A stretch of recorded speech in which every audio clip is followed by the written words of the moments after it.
रामगढ़ नाम के गांव में 3 मशहूर चोर रहा करते थे, जिनका नाम मंगू, रंगू और भोला था। इन तीनों की चर्चा दूर दूर तक फैली हुई थी। एक दिन तीनों आपस में बातें कर रहे होते हैं। तभी मंगू बोला, क्यों भाई रंगू, आज किसका घर साफ करने का प्लान है? रंगू कहता है, अरे मैं क्या बताऊं मंगू, मुझे तो इस गांव में कोई अमीर लगता ही नहीं है। अब तुम ही बताओ किसके घर चोरी किया जाए। मंगू कहता है, गांव भर में एक मुखिया ही है जिसके घर हमने आज तक चोरी नहीं की है, तो क्यों ना आज उसके घर ही चोरी की जाए। भोला कहता है, अरे नहीं नहीं, मुखिया के घर चोरी मत करना। अरे सुना है उसके घर पहरेदार रहते हैं, अगर पकड़े गए तो बहुत मार पड़ेगी। रंगू कहता है, अरे भोला, तू सच में भोला ही है रे। अरे कितना डरता है रे तू, कुछ भी नहीं होगा, चल। यह कहकर तीनों चोरी करने के लिए मुखिया के घर निकल पड़ते हैं और शाम को मुखिया के घर पहुंचते हैं और छिप छिप कर सारा धन चोरी करके वहां से भाग लेते हैं और वे चोरी किए गए धन का बंटवारा करने के लिए गांव से दूर चले जाते हैं। चलते चलते उन्हें एक जंगल मिलता है।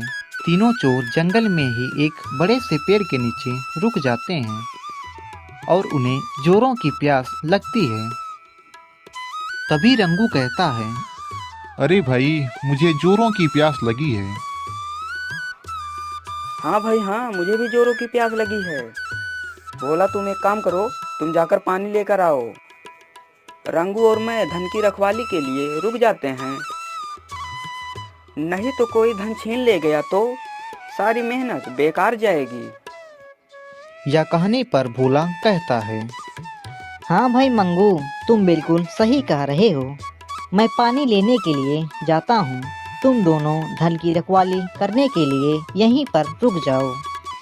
हाँ, यही ठीक रहेगा। इतना कहने पर भोला पानी लेने के लिए निकल पड़ता है। रंगू और मंगू दोनों धन की रखवाली करने के लिए वहीं पर रुक जाते हैं। भोला पानी की तलाश में इधर उधर भटक रहा था, लेकिन उसे कहीं पर भी पानी नजर नहीं आ रहा था। तभी उसे रास्ते में एक आदमी जाते हुए दिखाई देता है, तो भोला उससे कहता है, सुनो भाई, क्या तुम मुझे बता सकते हो कि इस जंगल में पानी कहाँ पर मिलेगा? वह आदमी भोला से कहता है, भाई, इस जंगल में तो तुम्हें पानी कहीं पर भी नहीं मिलेगा, लेकिन इस जंगल से थोड़ी दूर पर एक नदी है, वहाँ पर तुम्हें पानी मिल सकता है।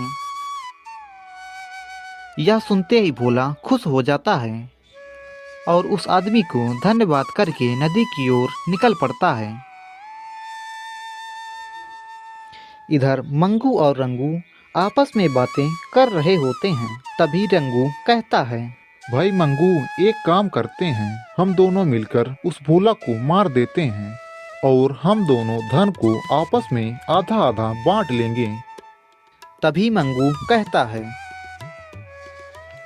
ठीक है भाई, जैसा तुम कहो। इधर भोला पानी पीता है और सोचता है, क्यों ना पानी में जहर मिला दिया जाए, जिसे पीकर दोनों मर जाएंगे और सारा धन मेरा हो जाएगा। हाँ, यह ठीक रहेगा। यह सोचकर मोहन पानी में जहर मिला देता है और पानी को लेकर दोनों के पास चल देता है। वहाँ पर मंगू और रंगू दोनों मिलकर भोला को मारने का प्लान बना लेते हैं और भोला जैसे ही पानी लेकर पहुँचता है, दोनों मिलकर उसे मार देते हैं और दोनों हंसने लगते हैं और कहते हैं, अब सारा धन हमारा हो जाएगा। मंगू कहता है, भाई रंगू, मुझे तो जोरों की प्यास लगी है, चलो पहले पानी पी लेते हैं, उसके बाद धन का बंटवारा करेंगे। रंगू कहता है, चलो ठीक है। यह कहकर दोनों पानी पीने लगते हैं और जैसे ही पानी पीते हैं, वह दोनों वहीं पर मर जाते हैं। इसी तरह तीनों का अंत हो जाता है और सारा धन वहीं का वहीं धरा रह जाता है। कहानी से सीख। बुरा का अंत बुरा ही होता है।